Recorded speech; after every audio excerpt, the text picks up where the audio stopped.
learn in life. In fact, the last chapter of the book is so fascinating that I've read it thrice so far, and every time I read it, I feel like crying. It's about 3.5-year-old who has gone through so much in life, and still he wants to participate in a race against the wishes of his father. Emraan has been a hero. You have seen him beating up so many baddies in the movies, and you have seen him as a brave man in the movies. But even he could not face that how his young son decides to take part in the race, and he ran throughout, despite he falling at least thrice in that race. But the way this boy finished the race and then he showed a thumbs up sign to his father is something which will bring your heart to your throat.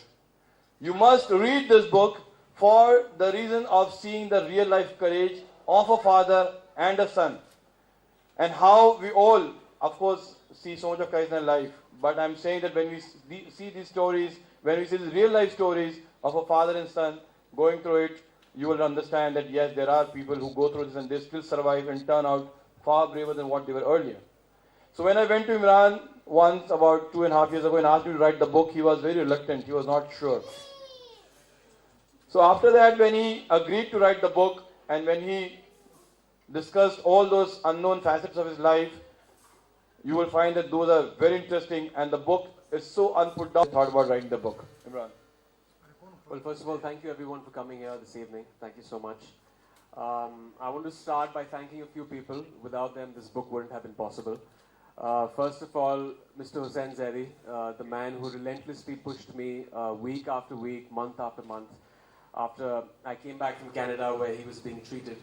And I remember what Hussain told me. He said that, you know, you've been through this as parents, this information that you've had, that you've got on your side. If one family, if one parent, if one child fighting cancer can have this information on his or her side, it will be battle won for all of them and for you. And also Bilal, you know, my partner in crime, I wouldn't have been able to do it without him. He really pushed me dig down into those painful memories back in 2014 in January and document them in this book. So thank you, Bilal. And also Millie, the entire team at Penguin, it wouldn't have been possible without them. They've really given the book the kind of exposure that it needed to get across to everyone in the hour of need. And also, I think next month there will be a Hindi version and a Marathi version that will be launched. So looking forward to that. So let me just take you back through the incident 2 years back and tell you exactly how the book eventually happened. It was January the 13th, 2014, when as a family our life was completely wrecked. It was a casual brunch that me, my wife and my son had gone for to Taj Lands End. And it was there where we detected some abnormal symptoms in our son. And we rushed him to the hospital. There was his head pediatrician there and the tests began. You know, there was a conversation that we had 2 weeks back. We didn't want, we were delaying a simple blood test for the hemoglobin because we didn't want our child to go through physical trauma when a needle went into his arm. And here in this hospital, there was needle after needle jabbed into his arm, and doctors trying to get to the bottom of the problem. Anyways, that nightmarish of a day ended. We went back home, and I went onto the internet to do my own research. And I typed out his symptoms, and what I was confronted with on one website really drove my heart apart. It said the dreaded C word. And below that, there were a list of other diseases. And I remember going to sleep that night. Before that, I prayed to God and I said that please don't let this be cancer, please don't let this be cancer. But next day, our worst fears manifested. His chest x-ray and his blood tests were normal.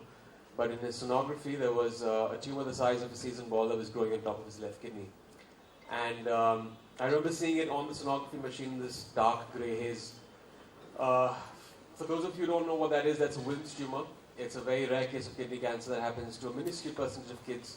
Of all pediatric cancers, roughly around 2 to 3%, and he happened to be part of that unfortunate percentage of kids.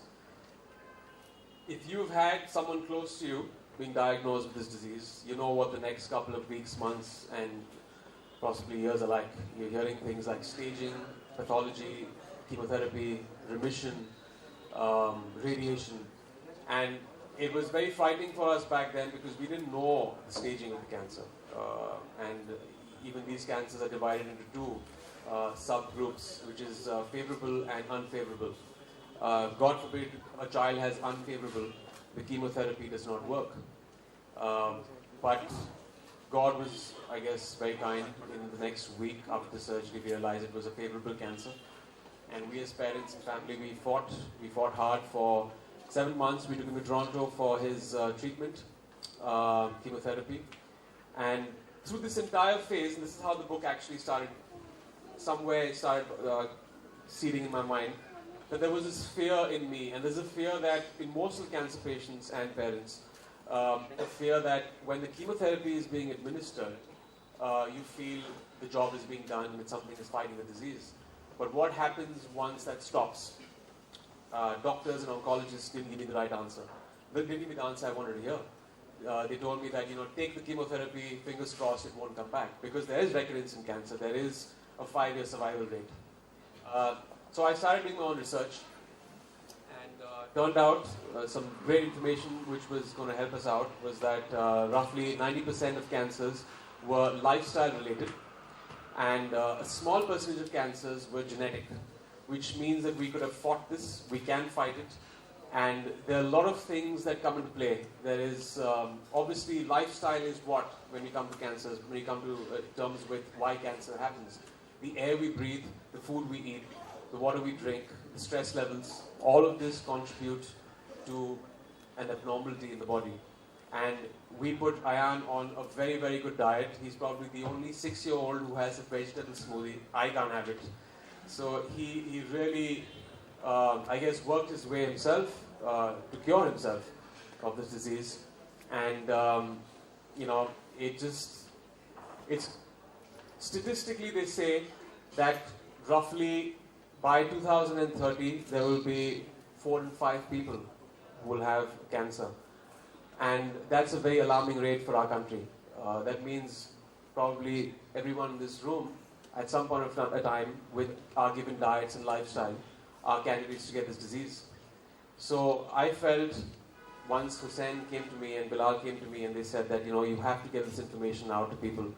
And if it touches one life and gets the information to them, it will be a great accomplishment. And this is not just for cancer patients. This is for people for prevention. Because even we as a family felt that this could never happen to us.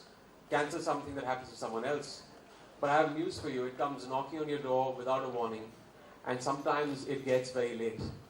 So I would advise everyone to go out and read this book. We have put the last 3 chapters, which are about what you can eat and what you can avoid to reduce your probability of getting this disease. Something that oncologists will not tell you. I have nothing against them. They have saved my son's life because chemotherapy was given to him. But the fact is that food does not come into their domain. It cannot be patented.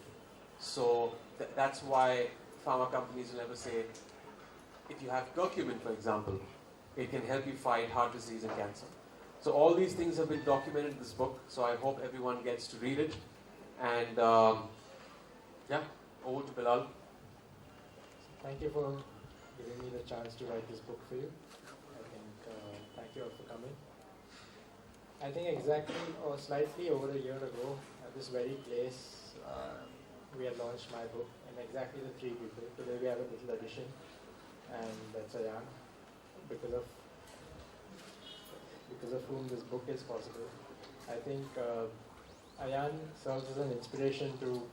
So the book had actually started, I think, sir, a year and a half ago, when Sir had actually met him and discussed it, and after that I think they decided that I'm fit to write the book, which was a big, it was a big opportunity for me, but it also... Recall those small episodes that you went through while you were writing this book, or when you were going through in US and in India? First things first, when we decided that this is going to be documented in this book, I thought it's going to be an extremely painful journey to relive all of that once again. In some ways, moments brought about feelings of nostalgia, because, like Bilal said, the book is not just about the episode of cancer. It's about retracing my family and how I was in college, school, my grandmother, my father, everyone, family. But apart from that, I think it was very therapeutic. It's like counseling, There are feelings that are there. You've been through them. They're painful. But the moment you talk about them or you pen them down, it just finds some kind of closure. So I think this book really, when I went through reading it at one stretch, once it was done, it again was extremely therapeutic to know that the worst is behind us. And fascinating, because we as a family unit could actually get through this and we could fight this disease.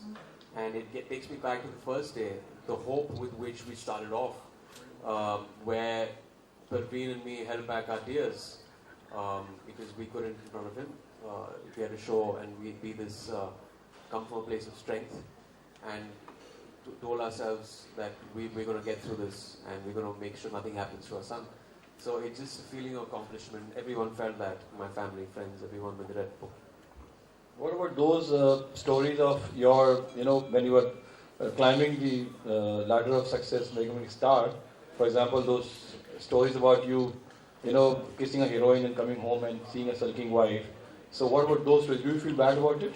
Or does Paris still fight with you about those? She still sulks. She doesn't hit me as hard. Okay. Yeah, earlier it used to be with a bat. Okay. Now it's just with the hand. So she's kind of tamed down over the years. But do you still bribe her with that jewelry? Piece of jewelry you have to give every time you kiss her? Bags. Bags. I always buy her bags. Okay. For every kiss, for every film. So she's got a cupboard full of bags. There's one cupboard dedicated to bags. Yes.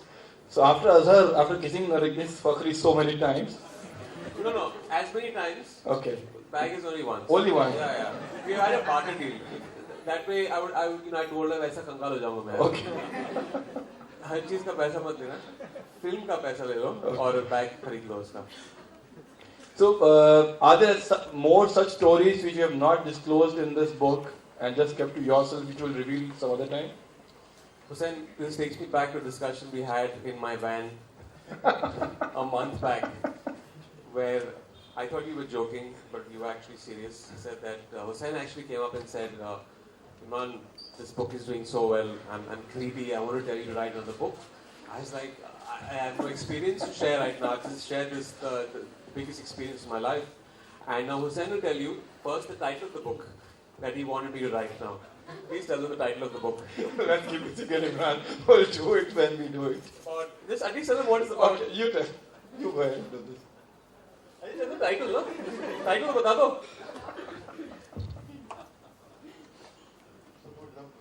It's about being a love guru. He does not know what a hopeless romantic I am.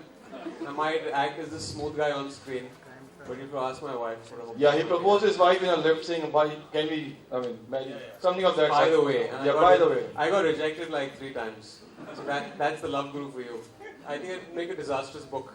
But, I don't think I'd no, but imagine get down to if he, despite being such a hopeless romantic, is, known as serial kisser everywhere. And those movies where he has not kissed has been a miserable flop. For example, Shanghai. What other movies were there? Thankfully, some films where I have not kissed also have flopped. So, which I've kissed also have flopped. Okay. So, there's the equation got balanced over. And I'm not writing that book. That's okay. Emraan will write alone this time, I guess. But I thought he could be a successful love guru if he wants to write that book. I think think about it. Yeah. I think I'll actually give it a thought. So guys, there's any question now. We can ask questions from Emraan and Bilal. Hello, Paji. Yes.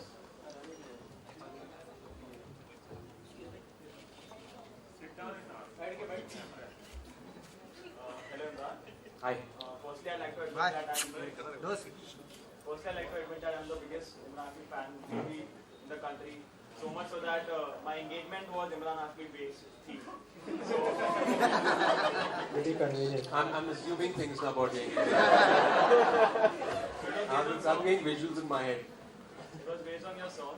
So Okay. I'll stick to the That's good. theme of this event. So I'd like to ask you, you were been through this crisis journey, and what are the things you learned about yourself as an individual in this journey, and what are the positive if you could draw from this experience? That was the hardest chapter to pen down because I didn't fully know how it had changed me, and it took a lot of time.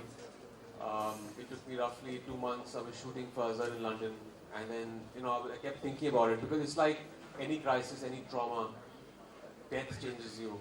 A trauma like this in your family changes you, and you don't fully understand or comprehend how it's changed you. But then, when I realized it, I started penning it down, and it was actually going back to a race that my son ran, and we didn't want him to run that race because he just come back with chemotherapy and he was very frail, and there was going to be sun there with the mud there. We thought he was going to fall sick because his immunity was low, and something miraculously happened. It was not short of a miracle because when he started running the race, he was very frail. He took 3 steps and he fell hard on the floor. And he got himself up and he ran as fast as he could. He ran 5 steps and he fell again. He got up again, he ran and he finished that race. And I remember that visual of him turning around over his shoulder. He smiled at me and he put his thumbs up. And that was the wisdom that I got in my life that probably 10 wise men haven't taught me in so many years. That life's going to hit you time and again. It's going to hit you very hard. And you're going to fall. And you're going to fall hard. And however shaky your feet, you must get up and roll with the punches. And that's something a 5-year-old taught me. And that gave me perspective to life and made me feel that personal issues, professional issues are so trivial. When you have a kid come into the world and at the age of 3.5 battle a disease like this and still has a smile on his face. Through all of this, what are we complaining about? He has a smile right now. So he's a rock star. So this is what's changed me. This is what gives me perspective to keep moving on and have a sense of optimism. Responsibility is one, because I find myself as being a very irresponsible person. I try to take on responsibility as much as I can. Having a son has changed that. That has given me a certain responsibility to act and behave in a way that he would aspire to be someone like me and be a role model for him. So that, to a certain extent, has brought in a kind of responsible part of me through this. I don't know what he's doing right now. I think he's changing the time. Yeah. Yes, ma'am. Yeah. Yeah.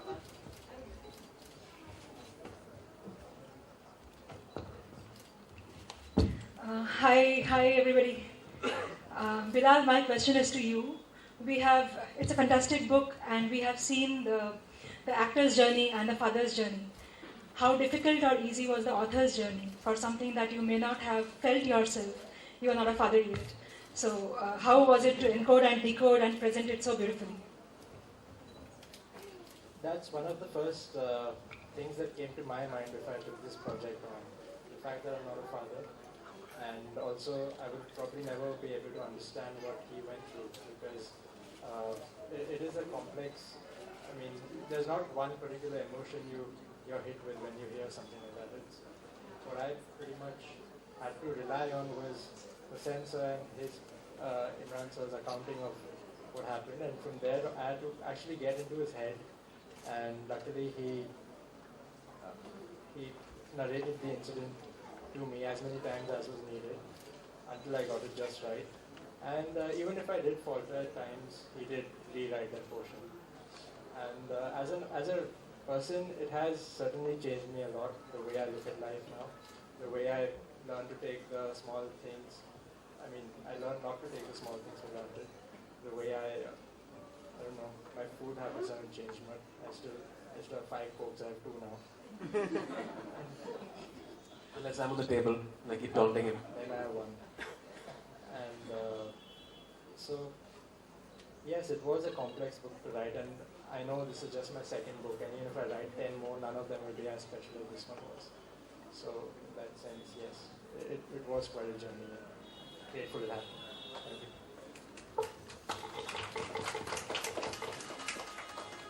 Emraan, any possibilities of turning this book into a movie? I don't know how it would lend itself to a movie. I don't see it really becoming a feature film with the story that's there. I don't know. I hope cinema goes that way and it becomes that kind of film and gets a mainstream release. But what we're trying to do right now is make... that's actually the thought I had when we had our Delhi launch, and I shared it with Bilal and Hussain, that I felt that this should be made into a documentary, which is something I seriously want to think about. Because when I came down to talking to a lot of people here and seeing the case studies of people who've been treated with this, of cancer with the conventional treatments here, and also there's a holistic way of looking at things. There's an alternative way which is not mainstream. So 95% of the times you will feel that oncology is the way to go. That go and get your chemotherapy and radiation, which is fine. But you also have to understand that there are other ways where people have been treated through nutritional intervention, and it has worked for them. I've spoken to people who have cured themselves of 4th stage cancer with nutritional intervention. After a certain age, you cannot get chemotherapy. It plays havoc with your body. My mom passed away at the age of 70 2 months ago. She didn't die of the cancer. She died because the chemotherapy created havoc in her body and she couldn't get off the bed. So it would have been best for her to go through a nutritional plan because at after a certain age you can't deal with that chemotherapy. So these are the options and this is the kind of information that needs to get out to people. And people don't have this information on their side. So I think the documentary would really help telling people about the alternative treatments and also about, of course, conventional is something that I still stand by. It saved my son's life. But if you have a synergy of both treatments, it goes a long way. Also, what was the reason you took Kayan to Canada and not India? Was it because they have medical facilities? Our medical facilities are no less. I felt the environment there is great to recuperate because pollution is one thing that causes it. There's one way of looking at it. Cancer is actually a symptomatic response of the body. The amount of toxin you throw into it is going to play up one day. And in his case, it was a genetic malfunction because he was too young. But going to Canada, the air there, the kind of food that he would get, he could have access to organic food to kind of recuperate through this and get his immunity back. It was very essential. And also over there, they have a field which we don't have here, which is something that I would want to see in India, is psychosocial oncology. That does not, is the psychology of patients and parents when they go through treatment. It scars you. It's something that probably I feel me and my wife need to go for a counseling session after this because there's a deep-rooted fear in us after we have gone through an incident like this.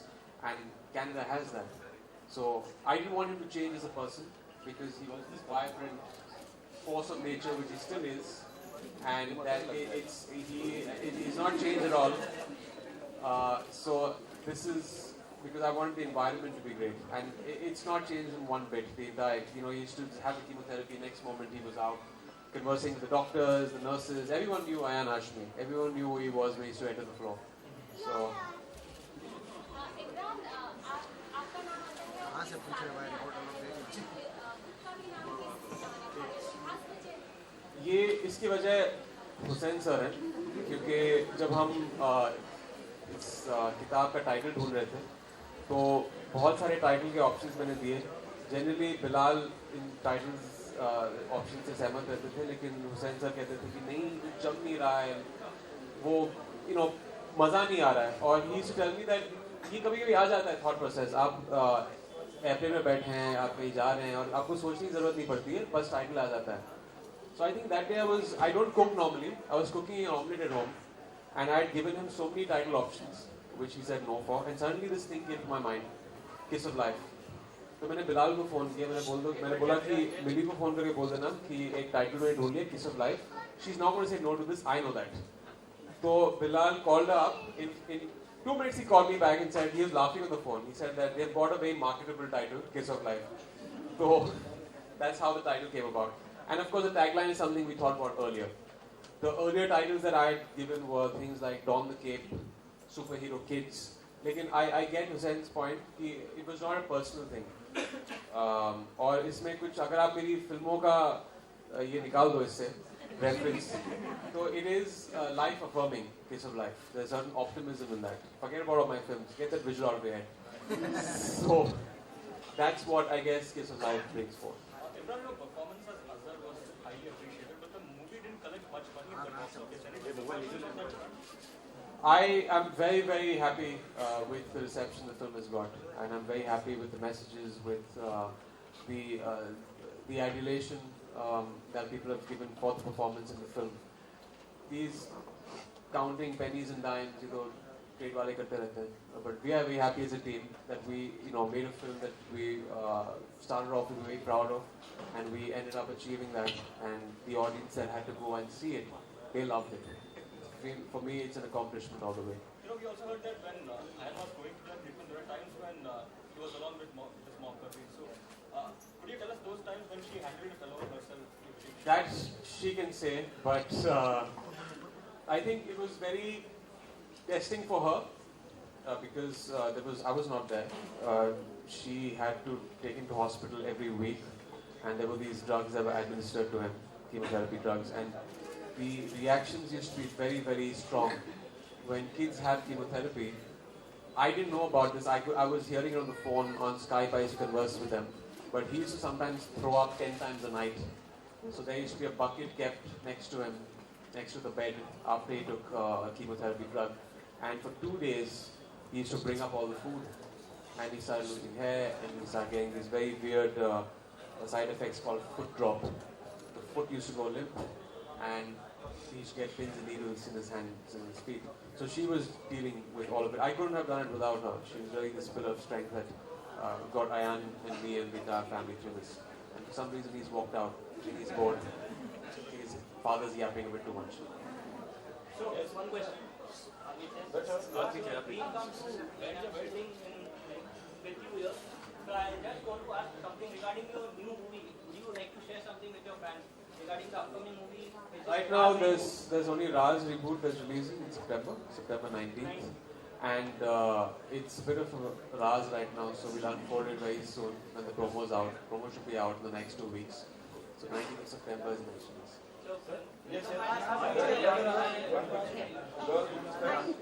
I had a question for Bilal. Yes. Bilal, how did your writing, like your whole journey through this book, affect your psychology? So last night only I was studying to make a film. He's looking for a script. So the script I was like, I'll definitely tweet about it. Just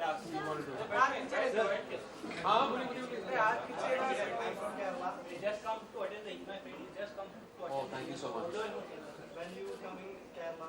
Kerala, hopefully when Raj releases, I'll come to your city. Where exactly it is. All right, we'll We just might take tour Kerala during Raj release. we'll just take one last question. Please stand up and ask your question.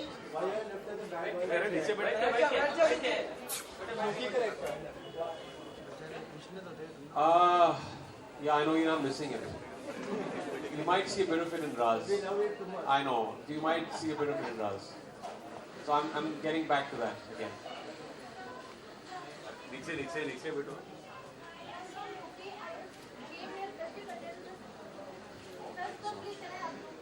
Of course you can. Come.